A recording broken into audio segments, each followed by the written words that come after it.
بالله من الشيطان الرجيم بسم الله الرحمن الرحيم الحمد لله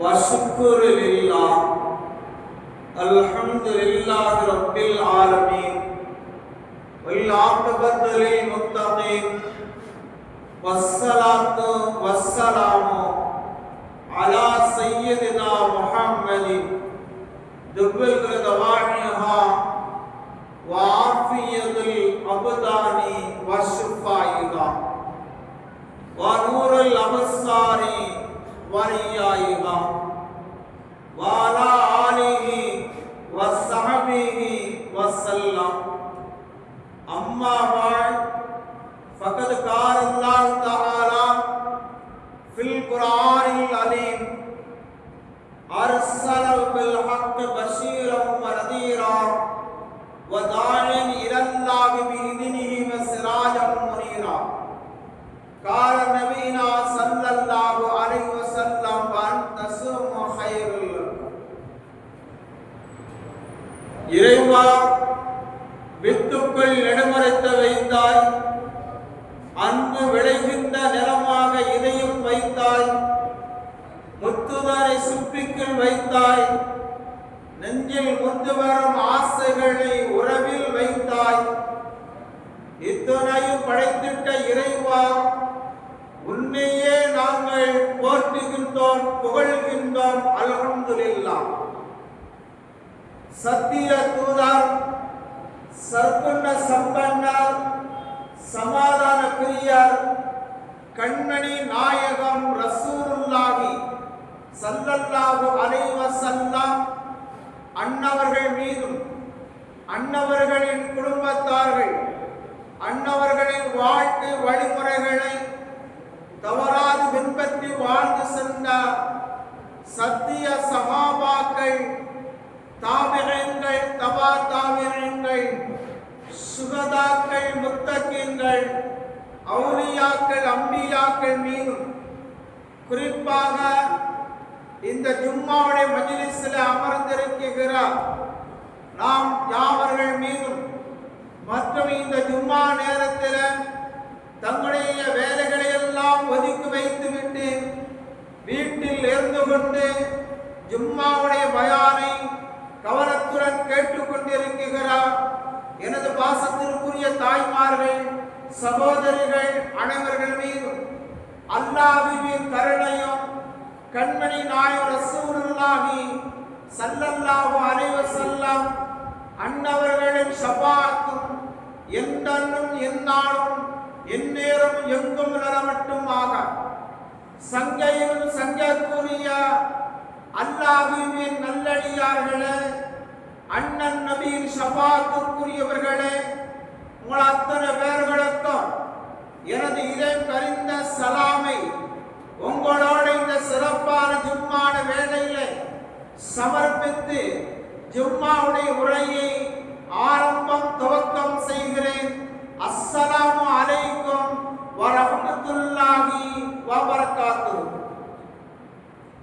கண்ணியம் நிறைந்த பெரியோர்களே, அருமையான சகோதரர்களே, அருள் நிறைந்த அற்புதமான ஒரு மாதத்தை நாமெல்லாம் பெற்றுக்கொள்ளக்கூடிய காலகட்டத்தில் அமர்ந்திருக்கிறோம். அருள்பே நிறைந்த அற்புதமான அருள் நிறைந்த அந்த ரமலான் மாதத்தில் முழுமையான நன்மைகளை அவன் அருள்கின்ற அருள்பேடைகளை நாமெல்லாம் பெறுகின்ற பாக்கியத்தை அல்லாஹ் நமக்கு தருவாராக என்று இறைவனை பிரார்த்தித்து வரும் ரமலானிலே நாங்கள் வைக்கிற நோன்பு காலங்களில் இந்த விதமான இடையூறுகள், சங்கடங்கள் இல்லாமல் உனக்கு அமல் செய்யக்கூடிய பாக்கியத்தை இறைவாணி தருவாயாக இந்த துஆவை செய்து ஆரம்பிக்கிறோம். அருமையான சகோதரர்களே, அருள் நிறைந்த ரமலான், இந்த அருள் நிறைந்த ரமலானில் அல்லாஹ்வை நெருக்கத்தை கொண்டு வரக்கூடிய ஒரு ரமலானுடைய மாதங்களா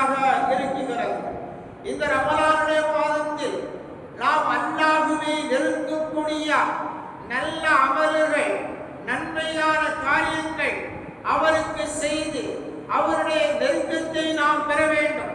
ரமலானுடைய காலங்களில் நோன்பு நோற்று பிற அமல்கள் செய்து பிற இபாதத்துகள் செய்து அவருடைய அன்பை நாம் பெறுகின்ற பாக்கியத்தை பெற வேண்டும். நன்மையான காரியங்கள், நல்ல காரியங்கள் நோன்பு நோற்று தனித்திருந்து விழித்திருந்து நாம் தியானித்து அல்லாஹ்விடத்திலே ஒரு உறவை மேற்கொள்ளக்கூடிய மாதம்தான் இந்த ரமலானுடைய மாதமாக இருந்து கொண்டிருக்கிறது. அன்பிற்குரியவர்களே, அல்லாஹ் நம்மளை இந்த ரமலானுடைய மாதத்தில் எப்படி இருந்தால் அவருடைய அன்பை நாம் பெற முடியுமோ, இந்த ரமலானுடைய மாதத்தில் நாம் எப்படி அமல்கள் செய்தால் அல்லாஹ்விடத்திலே நெருக்கத்தை பெற முடியுமோ, அவரிடத்திலே உறவுகளை பேண முடியுமோ, அவருடைய அன்பையும் உறவையும் பேணுகின்ற பாக்கியத்திய வழிமுறைகளை அல்லாஹ் நமக்கு எப்படி சொல்லி தந்திருக்கிறானோ அதன் பிரகாரம் நாம் அமல் செய்து அல்லாஹ்வுடைய நெருக்கத்தை பெறுகின்ற ஒரு வாய்ப்பை நாம் பெற்றுக் கொள்ள வேண்டும். சகோதரர்களே, அல்லாஹ் நமக்கு தந்த வழியின் பிரகாரம், சொல்லின் பிரகாரம், செயற்களின் பிரகாரம் நபி ஸல்லல்லாஹு அலைஹி வஸல்லம் அவர்கள் நமக்கு காட்டி தந்த அந்த வழியின் பிரகாரம் அமல்களை செய்து அல்லாஹ்வுடைய நெருக்கத்தை, அல்லாஹ்வுடைய அன்பை, அந்த உறவை இந்த ரமலான் மாதத்தை நாம் மேம்படுத்த வேண்டும், ஒரு மிகைப்படுத்தப்பட வேண்டும். அப்பேற்பட்ட ஒரு ரமலானுடைய மாதம் நம்மளை வெகு விரைவில் வரக்கூடியதாக இருந்து கொண்டு இருக்கிறார்கள். அருமையான சகோதரர்களே, இந்த நோன்புடைய காலங்களில், இந்த ரமலானுடைய காலங்களில் நாம் எப்பொழுதும் மற்ற மாதங்களைப் போல, மற்ற நாட்களைப் போல நாம் சமமாக இருந்துவிடக் கூடாது. ரமலான் மாதத்தை ஒரு கண்ணியப்படுத்தப்பட வேண்டும். ரமலானுடைய மாதத்தில் இபாதத்துகளை அதிகப்படுத்தப்பட வேண்டும். ரமலானுடைய காலங்களில் அதிகமான நன்மைகளை செய்து அதனுடைய நன்மைகளை நாம் பெறுகின்ற பாக்கியத்தை பெற வேண்டும். ரமலான் அல்லாத காலங்களில், ரமலான் அல்லாத மாதங்களில் நாம் இருந்தது போல இந்த ரமலான் மாதத்தை அது போன்று பிற மாதங்களை போன்று, பிற நாட்களை போன்று, பிற நேரங்களை போன்று சமகாலமாக இருந்து இந்த ரோமுடைய ரமலானுடைய நாட்களில் நன்மையை இழந்துவிடக் கூடாது என்று சொன்னவர்கள் நபிகள் பெருமானார் ஸல்லல்லாஹு அலைஹி வஸல்லம் அவர்கள். அன்பிற்குரியவர்களே, இந்த ரமலானுடைய மாதத்தில் நோன்புகள் நாம் வைத்தவர்களாக இருக்கப்பட வேண்டும். மற்றவர்கள் போல இருந்துவிடக் கூடாது என்பது நமக்கு சொல்லித் தருகின்ற அழகான பாடங்களாகும். அருமையான சகோதரர்களே, ஒன்றை பாருங்கள், மாற்று மத சகோதரர்கள், மாற்று மத சகோதரர்கள் இந்த நோன்புடைய காலத்தில் அவர்கள் விளங்கியிருப்பார்கள், அவர்கள் விளங்கி செயல்படுத்துவார்கள். ரமலானுடைய காலங்களில் இஸ்லாமியர்கள், மூமின்கள் எப்படி இருப்பார்கள்? இரவு நேரத்தில் நின்று வணங்குவார்கள், இரவு நேரத்தில் தொழுவார்கள், அல்லாஹ்வை நினைப்பார்கள், அல்லாஹ்விடத்திலே அவர்கள் பிரார்த்தனை செய்வார்கள். பகலுடைய காலங்களில் நோன்பு நோற்றிருப்பார்கள், பசியோடு இருப்பார்கள், அவர் பசித்திருப்பார்கள் என்பதை மாற்று மதத்துடைய சகோதரர்கள் முழுமையாக விளங்கியிருப்பார்கள். மூமின்களாக நாம் அது போன்று அந்த நன்மையான காரியங்கள் ரமலான் மாதத்தில் பகலெல்லாம் நோன்பு நோட்டு, பகலெல்லாம் பசித்தவர்களாக இருந்து இரவு நேரங்களிலே அல்லாஹ்வே அதிகமாக இபாதத் செய்வதை தன்னுடைய கவனத்திலே கொள்ள வேண்டும் சகோதரர்களே. அதுபோல ரமலான் அல்லாத மாதங்களில் சிறு சிறு பாவங்கள் தவறு என்று தெரிந்திருக்கும், பாவம் என்று தெரிந்திருக்கும் என்ற போதிலும் கூட அந்த தவறை நாம் செய்து இருப்போம், செய்வதற்கு துணிஞ்சு செயல்படுவோம். அதுபோன்று இந்த ரமலான் மாதத்திலும் சின்ன சிறு பாவங்களை செய்து விடாமல், சமகாலமாக பார்க்காமல், சம மாதங்களாக பார்க்காமல் இந்த ரமலான் மாதத்தில் அதிகமான பாவங்களிலிருந்து நாம் மாறுபட்டவர்களாக வாழ்ந்து காட்டப்பட வேண்டும். அருமையான சகோதரர்களே, இந்த ரமலான் மாதத்தில் அதிகமான சிறப்புகள் சொல்லப்பட்டிருக்கிறது. ஒன்று பாருங்கள், இந்த ரமலான் மாதத்தில் 7-8 வகையான சிறப்புகள் சொல்லப்படுகிறது. அது ஒன்றை பார்க்கிறோம், சௌமு என்று சொல்லப்படுகிறது, சௌமு ரமலான் என்று சொல்லப்படுகிறது, ஷஹருடைய ரமலான் என்று சொல்லப்படுகிறது, இது நோன்புடைய மாதம் என்று சொல்லப்படுகிறது. அப்பேற்பட்ட இந்த அற்புதமான மாதம் தான் இந்த ரமலானுடைய சௌமுடைய ஷஹருடைய நோன்புடைய காலமாக இருந்து கொண்டிருக்கிறது. அருமையான சகோதரர்களே, இந்த நோன்பு என்பது யாருக்கு சொந்தம், இந்த நோன்பு என்பது யாருக்கு உரிமை என்பதை பார்க்குகிற பொழுது நோன்பு என்பது எல்லோருக்கும் சொந்தம். பெரியவர்களுக்கு சொந்தம், பெண்களுக்கு சொந்தம், இளைஞர்களுக்கு சொந்தம், இளைஞர்களுக்கு சொந்தம், சிறுவர்களுக்கு சொந்தம், அனைவருக்கும் சொந்தமானது. இந்த ரமலானுடைய நோன்பு வேறுபட்டதாக கிடையாது என்பதை நபிகள் பெருமானார் ரசூலுல்லாஹி ஸல்லல்லாஹு அலைஹி வஸல்லம் அவர்கள் அழகாக சொல்லி தந்திருக்கிறார்கள். அருமையான சகோதரர்களே, நோன்புடைய காலங்களில் இஸ்லாமியர்கள் மிகப்பெரிய ஒரு தவறுகளை மேற்கொள்ளுகிற சூழ்நிலை பார்க்கிறோம். நோயாளி என்பதற்காக, முடியாது என்பதற்காக இவர்கள் நோன்பு வைக்காமல் பகிரங்கமான முறையிலே அவரை வெளியிலே டீ இறங்குவதோ, வெளியிலே தேவையான பானங்களை குடிப்பதோ இன்று வழக்கத்தில் இருந்து கொண்டிருக்கிறது. எம்பெருமானார் ரசூலுல்லாஹி ஸல்லல்லாஹு அலைஹி வஸல்லம் அவர்கள் சொல்லித் தருவார்கள், இது மிகப்பெரிய பாவம் என்று சொல்லுவார்கள். அருமையான சகோதரர்களே, நோய் என்றாலும் நமக்கு விதி இருக்கிறது. கர்ப்பிணி பெண்களாக இருந்தாலும் அதற்கு விதி இருக்கிறது. பாலூட்டுகின்ற பெண்களாக இருந்தாலும் அதற்கு விதி இருக்கிறது. தடுத்த தொழுகை இல்லாத பெண்களாக இருந்தாலும் அதற்கு விதி இருக்கிறது. ஆனாலும் கூட பகிரங்கமாக நான் நோன்பில்லை என்ற காரணத்திற்காக அதனை காரணம் காட்டி பகிரங்கமாக வெளியிலே உலா வருவது, பானங்கள் அருவது, தீ பிடிப்பது போன்ற தவறுகளை எல்லாம் நாம் மாற்றி வைத்துக் கொள்ள வேண்டும் சகோதரர்களே. பெருமானார் ரசூலுல்லாஹி ஸல்லல்லாஹு அலைஹி வஸல்லம் அவர்கள் சொல்லித் தருவார்கள், பெண்களுக்கு தொழுகை இல்லாத அந்த நேரத்தில், தொழுகை இல்லாத நேரத்தில் அவர்களுக்கு நோன்பு கடமை இல்லை என்றுதான் நமக்கு பெருமானார் சொல்லித் தந்த சட்டங்களாகும். குர்ஆன் சொல்லுகிறது, பெண்கள் அந்த நேரத்தில் தொழுகை இல்லை, எனவே அவர்களுக்கு நோன்பும் கடமை இல்லை. சில காலங்களில் அவருடைய நோன்புகளை வைக்க வேண்டும் என்று இஸ்லாம் சட்டம், குர்ஆன், ஹதீஸ் நமக்கு தெளிவாக சொல்லுகிறது. என்றாலும் கூட பெருமானார் ஸல்லல்லாஹு அலைஹி வஸல்லம் சொன்னார்கள், அந்த தடுக்கப்பட்ட விதி கொடுக்கப்பட்ட இந்த பெண்கள் வெளியிலே அவர்கள் பகிரங்கமாக நோன்பு இல்லை என்பதை காரணம் காட்டி அவர்கள் பல்வேறு செயல்களிலே ஈடுபடக்கூடாது என்றார்கள் பெருமானார் ஸல்லல்லாஹு அலைஹி வஸல்லம். தான் ரமலானுடைய காலத்தில், ரமலான காலத்தில் நோன்பை அடைந்த பெண்கள் அவர்கள் தடுக்கப்பட்ட நிலையில் இருக்கிற பொழுது வீட்டில் இருந்தாலும் வெளியில் இருந்தாலும் அவர்கள் நோன்பு போன்று அந்த பாவனையோடு இருக்கப்பட வேண்டும் என்று சொன்னவர்கள் நபிகள் பெருமானார் ஸல்லல்லாஹு அலைஹி வஸல்லம் அவர்கள். சில பேர்களை பார்க்கிறோம், பயணத்தில் இருப்பவர்களுக்கு நோன்பு வைப்பது அது கடமை இல்லை என்றாலும் கூட பெருமானார் ஸல்லல்லாஹு அலைஹி வஸல்லம் சொல்லித் தருவார்கள், பயணத்தை நோன்புடைய காலங்களில் குறைத்துக் கொள்ளுங்கள் என்பார்கள், பயணங்களை மாற்றியமைத்துக் கொள்ளுங்கள் என்பார்கள். சில விதி, சில சூழ்நிலை, சில சந்தர்ப்பம் ஏற்பட்டால் கூட பயணத்தை காரணம் காட்டி, நோய்களை காரணம் காட்டி நீங்கள் நோன்பை விட்டு விடாதீர்கள், முயற்சிகளை மேற்கொள்ளுங்கள் என்றார்கள். முயற்சி மேற்கொள்ளுகிற பொழுது அதனுடைய வலிமை, அதனுடைய சக்தி, ஈமானுடைய சாத்தியம் உங்களுக்கு மாற்றத்தை தருகின்றார்கள் பெருமானார் ரசூலுல்லாஹி ஸல்லல்லாஹு அலைஹி வஸல்லம் அவர்கள். ஒரு மனிதர் நோயாக இருக்கிறார், நோய் நோய் என்று சொல்லிக் கொண்டிருப்பதை தவிர முயற்சிகள் செய்யுங்கள். நோன்புடைய காலத்தில் நாம் நோன்பை வைத்து அதற்குண்டான முயற்சியை செய்யுங்கள். அல்லாஹ் அதற்குண்டான கூலியை தருவார். எனவே முயற்சி என்பது மன தைரியத்தில் இருக்கிறது, நோய் என்பது மன தைரியத்தில் இருக்கிறது, பயணம் என்பது சொல்லுகிறார்கள் பெருமானார் ஸல்லல்லாஹு அலைஹி வஸல்லம் அவர்கள்.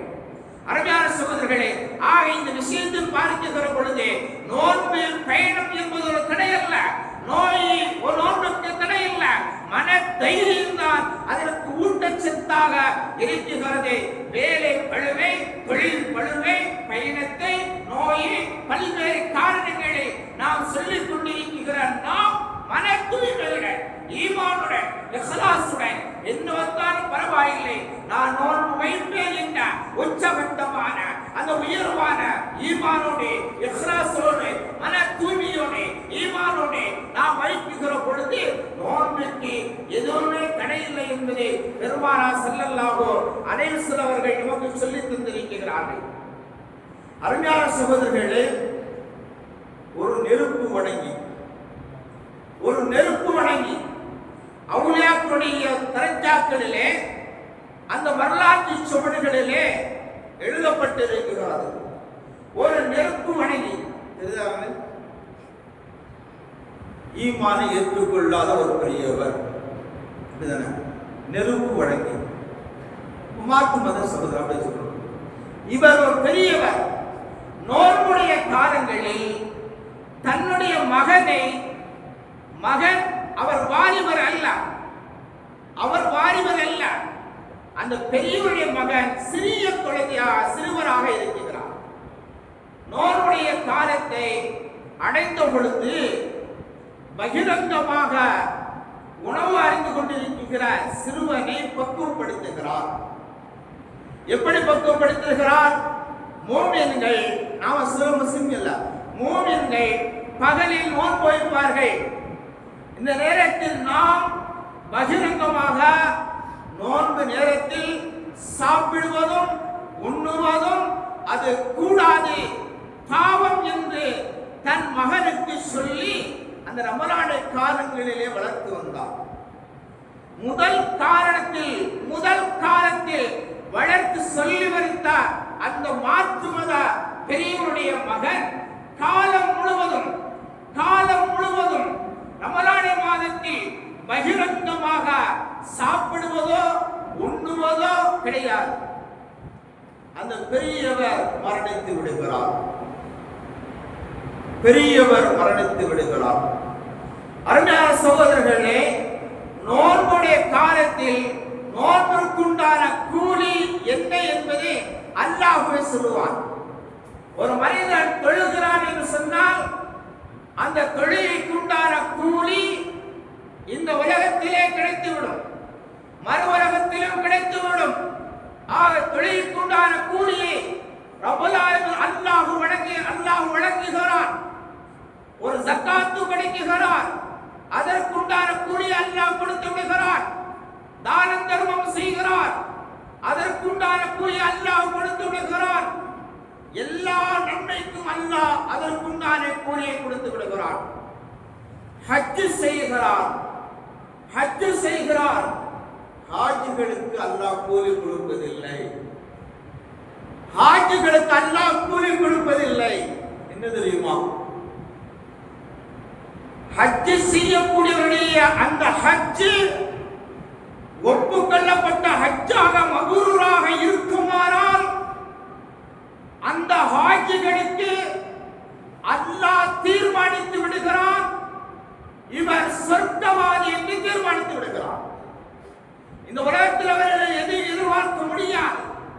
ஒப்புக்கொள்ளப்பட்ட ஹஜ்ஜாக மபூராக இருக்கும் ஹஜ்ஜா இருக்குமானால், ஒருடைய ஹஜ்ஜி ஏற்றுக்கொள்ளப்பட்டவராக இருக்குமானால் அவருக்கு அல்லாஹ் தீர்மானித்து விடுகிறான், அவர் சொர்க்கம் கடமை வாஜிபாக்கி விடுகிறான். அதற்குரிய கூலி மௌத்துக்கு பின்னால் இருக்கிறது. ஆனால் நோன்புக்கு என்ன கூலி? நோன்புக்கு எப்படி கூலி வழங்குவது? அதைத்தான் இந்த பெரியவருடைய வரலாறு பார்க்க போகிறோம். இந்த பெரியவர் இஸ்லாத்தை ஏற்றுக்கொள்ளாத ஒரு மனிதர் தன் மகனை நோன்புடைய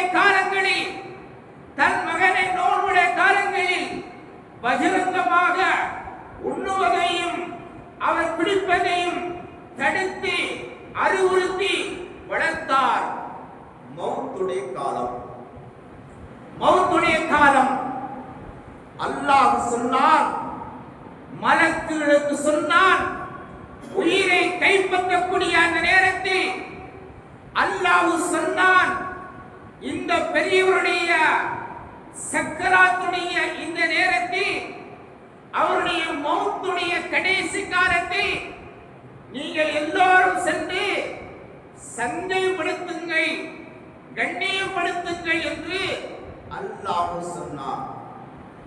மலக்குகள் எல்லாம் அந்த நெருப்பு வழங்கி பெரியவருடைய சக்கராத்துடைய காலகட்டத்தில் எல்லா மலக்குகளும் அல்லாஹ்வுடைய உத்தரவு கிடங்க அவர்களை சங்கை செய்வதற்காக வரும் பொழுது அல்லாஹ்விடத்திலே கேட்டார்கள், யா அல்லாஹ், இந்த பெரியவர் இஸ்லாத்தை ஏற்றுக்கொள்ளாதவர், எப்படி நாங்கள் சங்கை செய்வது, அந்த வழிமுறை எனக்கு சொல்லித்தா என்று மலக்குகள் அல்லாஹ்விடத்தில் கேட்கிறார்கள். அருமையான சகோதரர்களே, அல்லாஹ்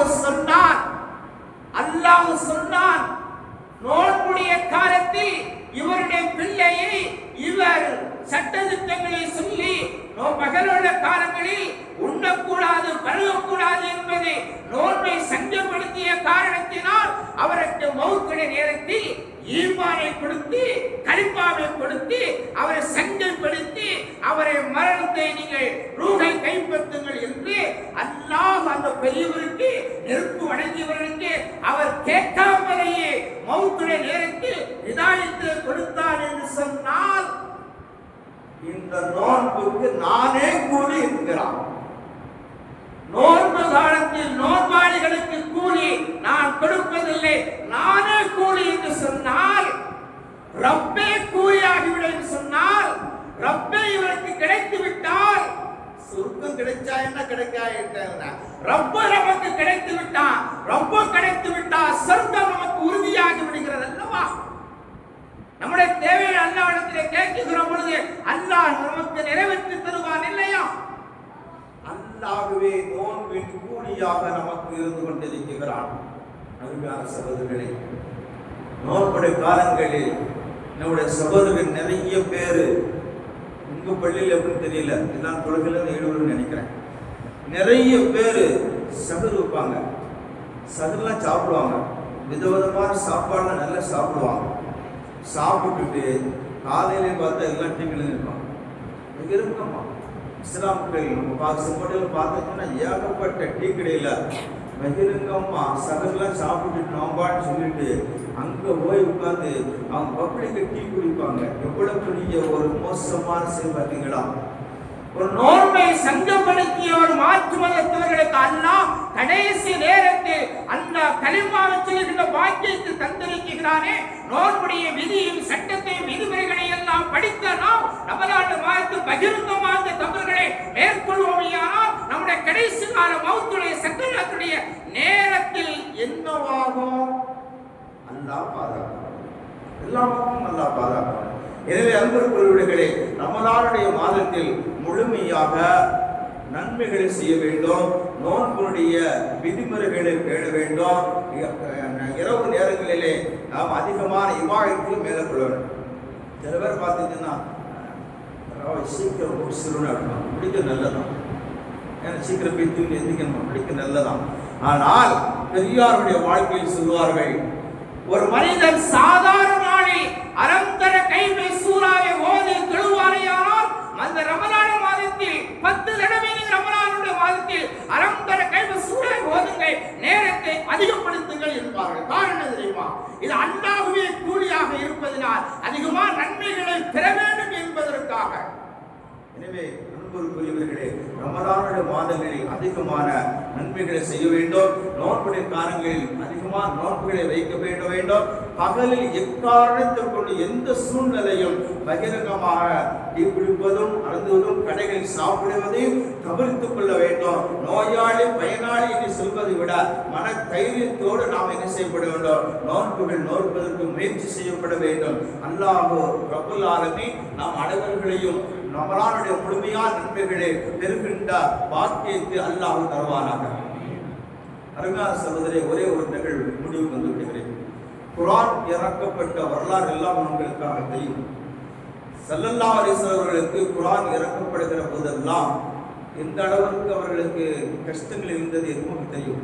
சொல்வார்கள் வரலாற்றை சொல்றதில்லை, இந்த குர்ஆனை ஒரு மலை, பெரிய எவ்வளவு பெரிய மலை இருந்தால் அந்த மலையில் இறக்கப்பட்டால் மலை என்ன செய்யாது, தாங்காது. அந்த அளவுக்கு இந்த குர்ஆனுடைய தாற்பயம் இருக்கும் என்பதை சொல்வார்கள். தைரியத்தோடு பெருமானார் ஸல்லல்லாஹு அலைஹி வஸல்லம் அவர்களுக்கு இந்த குர்ஆனை இறக்கி தந்திருக்கிறார். இந்த ரமலானில் பாருங்க, உங்க பள்ளியில் இந்த வருஷம் 2 சிறப்பு இருக்கு. ஒன்று பாருங்க, 2 ஹாஃப்ஸா தொலை வைப்பாங்க. இது நாள் வரைக்கும் ஒரு ஹாஃப் தான் தொலை வச்சாங்க. இப்போ இந்த வருஷம் நிர்வாகம் முடிவு பண்ணியிருக்க 2 ஹாஃபும் தொலை வைக்கணும். ஒரு ஹாஃப்ஸா வரும், இன்னொரு ஹாஃப்ஸா நம்ம இமாமா இருக்கிறதுனால ஆளுக்கு 10 ரெக்கார்ட் செய்வோம் தொலை வைக்கணும் சொல்லி நிர்வாகம் முடிவு பண்ணி சொல்லியிருக்கு. அடுத்தபட்டு பார்த்தீங்கன்னா, இந்த தொழுகைக்கு பிறகு நிறைய பேர் நீங்கள் தவறு எடுத்துக்கூடாது, ஆமீன் சொல்வது இல்லை.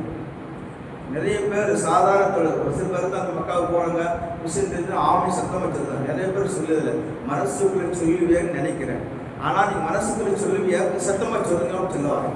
ஆமீன் தொழுக முடிஞ்சு துவா வரும், ஆமீன் சொல்லணும்.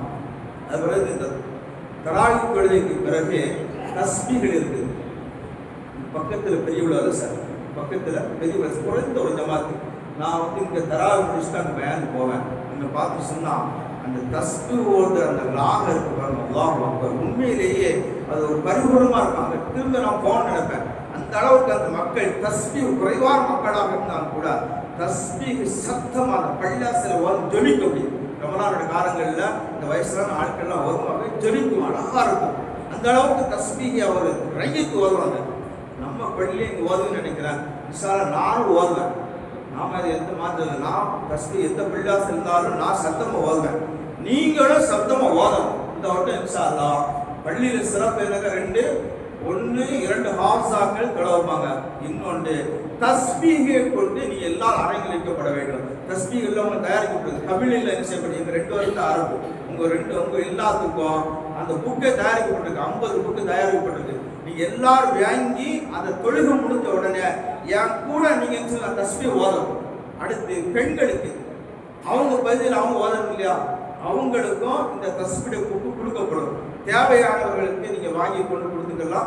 இப்பவுமே அதை என்ன செய்யணும், அவங்க படிக்க சொன்னா அவங்க படித்து வச்சுக்கிடுவாங்க. ஓதும் போது சிரமம் இல்லாமல் ஓதுவாங்க. அப்ப 2 பக்கம் தஸ்பீஹ் ஓதும்போது இந்த பள்ளியினுடைய ராகத்து ஜொலிக்கும், பள்ளி பிரகாசிக்கும் சார். அதனால ஒட்டுமொத்தமாக இந்த தஸ்பீஹை என் கூட சேர்த்து ஓதணும். சில பேர் யாசின் ஓதிக்கும் இல்லையா, நம்ம பள்ளி சொல்ல யாசின் ஓதிக்கும் போது அப்படி ஓதிட்டே இருப்பாங்க, யாசின் சுருட்டி அப்படின்னு சொல்லுவாங்க. செய்யக்கூடாது. யாசின் குர்ஆனோட சிறப்பு நிறையா இருக்குது. அது காரணம் சொல்லுவேன். இந்த யாசின் சுருட்டுது, அது மடக்குது, அதெல்லாம் இருக்கக்கூடாது. நம்மளை மடக்குனா வலிக்குங்களோம், அன்றாட கலாமலாம். அப்போ நிமிஷம் கண்டிப்படுத்தி வரணும், கால் வச்சு வரக்கூடாது, கையில் வச்சுக்கூடாது, சில விதிமுறைலாம் இருக்குது. அதனால் உங்களுக்கு கொடுக்கக்கூடிய புக்கை வேகி சும்மா வச்சிடக்கூடாது. எல்லா புக்கும் இன்ஷா அல்லாஹ் இந்த வட்டம் நீங்கள் 2 ஹாஃப்ஸாக்களோடு நீங்கள் தொழுதியா அந்த தஸ்பீஹை கொண்டு பள்ளியை அலங்கரிக்கணும் இன்ஷா அல்லாஹ். அல்லாஹ் ரப்பல் ஆலமீன் நமக்கு அந்த பாக்கியத்தை தருவானாங்க.